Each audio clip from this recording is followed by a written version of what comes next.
السلام عليكم ورحمة الله وبركاته. أهلا بيكم يا أمارات في فيديو جديد في قناة كروشيه وليب. النهاردة هنعمل مع بعض كوفية رجالي جميلة جدا جدا، سهلة وبسيطة، هتخلص معانا في وقت قليل جدا ومش هتاخد ولا مجهود معانا. استخدمت خيط قرطبة، هو خيط سميك، استخدمت معاه إبرة رقم 6.5. طبعا زي ما حضراتكم شايفين الكوفية طويلة جدا معانا، شايفين الكوفية اخدت مني بالظبط 300 جرام، لكن طويلة جدا وتقيلة وحلوة جدا جدا، هتعجبكم ان شاء الله جدا في شغلها وهتكون سهلة التنفيذ معانا بإذن الله. هقول لكم بالظبط انا بدأت ازاي وعدد السلاسل كان قد ايه. يستخدم معاها خيط سميك، هتكون جميلة جدا جدا. طبعا هي اخدت معايا 300 جرام وطولها حوالي 2 متر و30 وعرضها حوالي 18 سنتي. هنبتدي مع بعض طريقة العمل.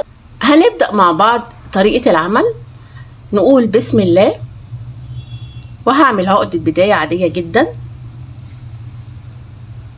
هبتدي بعدد سلاسل عشوائي، اي عدد سلاسل انا عاوزاه. طبعا احنا النهارده هنعمل نموذج منها، نموذج من الغرزة، وبعدين هشرح لحضراتكم لو عايزين تعملوها باي مقاس هتعملوها ازاي. طبعا الكوفية احنا هنشتغلها بالطول، تمام.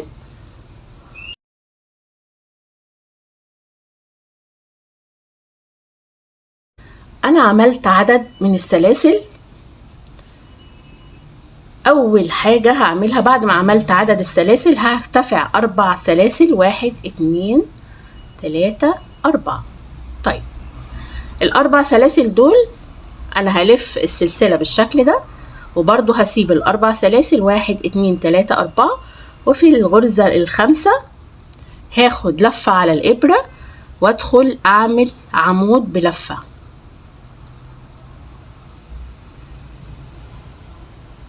طبعا اتفقنا احنا بنشتغل فين، احنا بنسيب الجزء ده خالص وبنقلب السلسلة بالشكل ده وبنشتغل في ظهر السلسلة.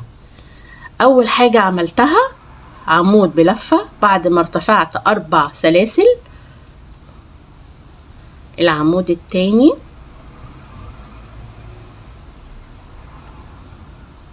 العمود رقم 3. السطر ده كله انا هعمله كله غرز عمود بلفة. انا هنا وصلت لنهاية السطر، باقي غرزة واحدة، باخد لفة على الابرة وبدخل في الضلع اللي في خلف السلسلة وباخد اخر عمود بلفة. يبقى اول سطر معانا هو غرزة عمود بلفة في الضلع الخلفي للسلسلة، شايفين؟ تمام. هرتفع سلسلة واحدة وهلف الشغل بالشكل ده كده. اول غرزة انا هاخد غرزة حشو تحت الحلقتين بالشكل ده كده. تاني غرزة على طول انا هعمل منزلقة.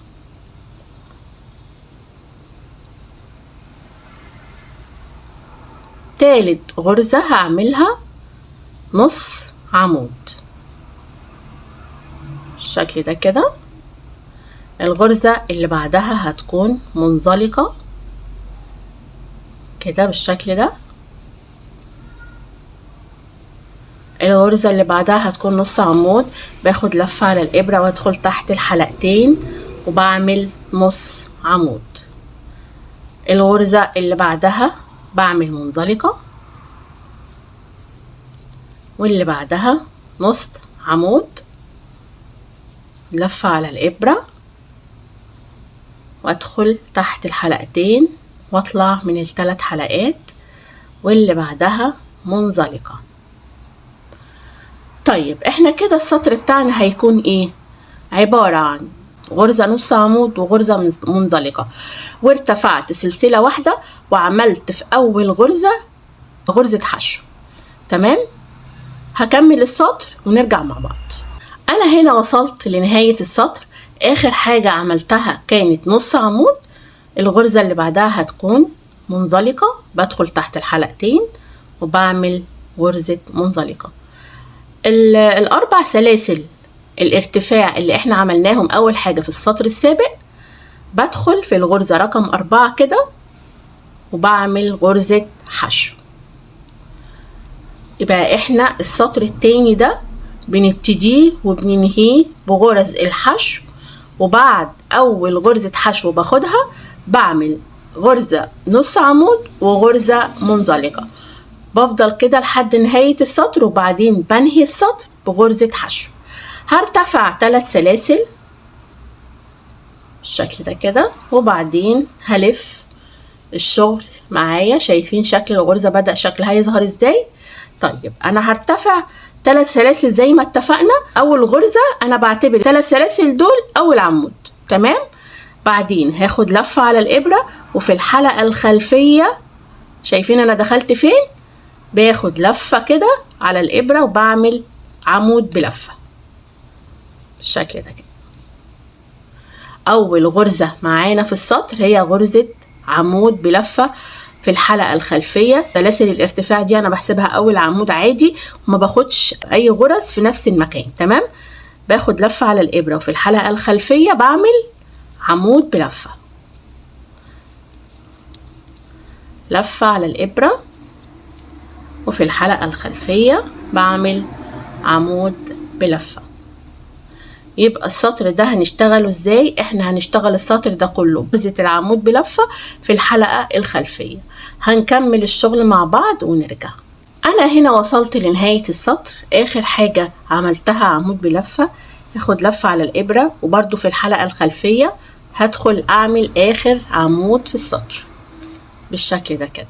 طيب السطر الرابع هيكون ازاي؟ ارتفاع سلسلة واحدة، واول غرزة تحت الحلقتين انا بعمل غرزة حشو، تاني غرزة منزلقة، تالت غرزة نص عمود، باخد لفة على الابرة وبدخل تحت الحلقتين اعمل نص عمود بالشكل ده كده. والغرزة اللي بعدها منزلقة، واللي بعدها عمود بلفة، واللي بعدها نص عمود، باخد لفة على الابرة وبعمل نص عمود. يبقى السطر ده هو تكرار للسطر التاني. بعمل اول غرزة حشو، وبعدين منزلقة، وبعدين نص عمود، منزلقة، نص عمود، منزلقة لنهاية السطر، واخر غرزة بعملها غرزة حشو زي ما بدأت بغرزة حشو.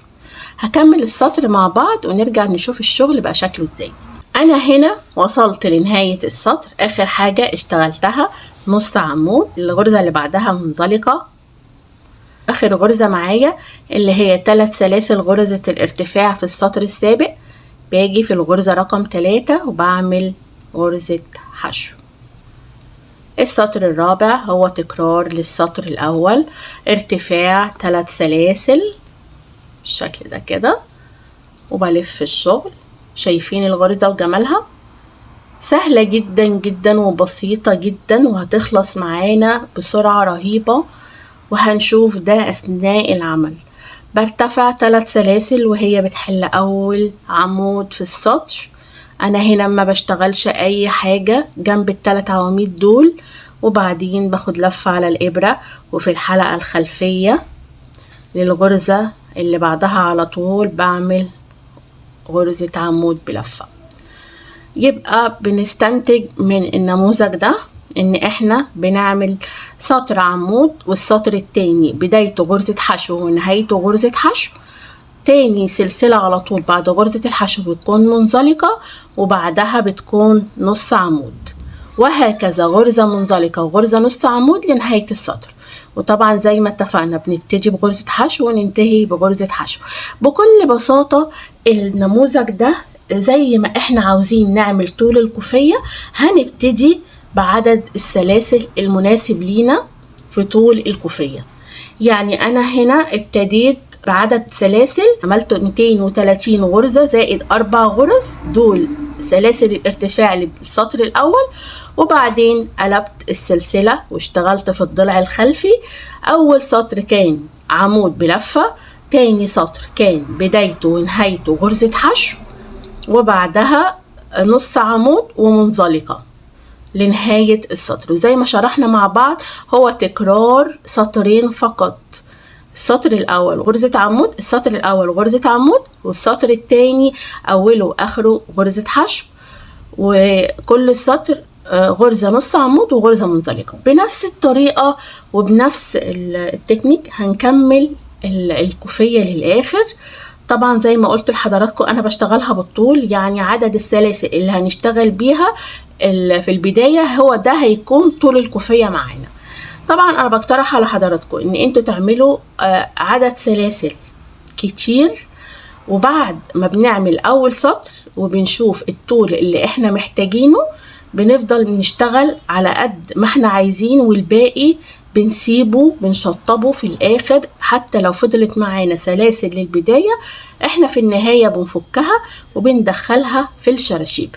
طبعا أنا هنا بسيب جزء في بداية الخيط علشان الجزء ده يدخل معانا في الشراشيب وما احتاجش اني انا اعمل له تشطيب تحت الغرز في نهاية الشغل.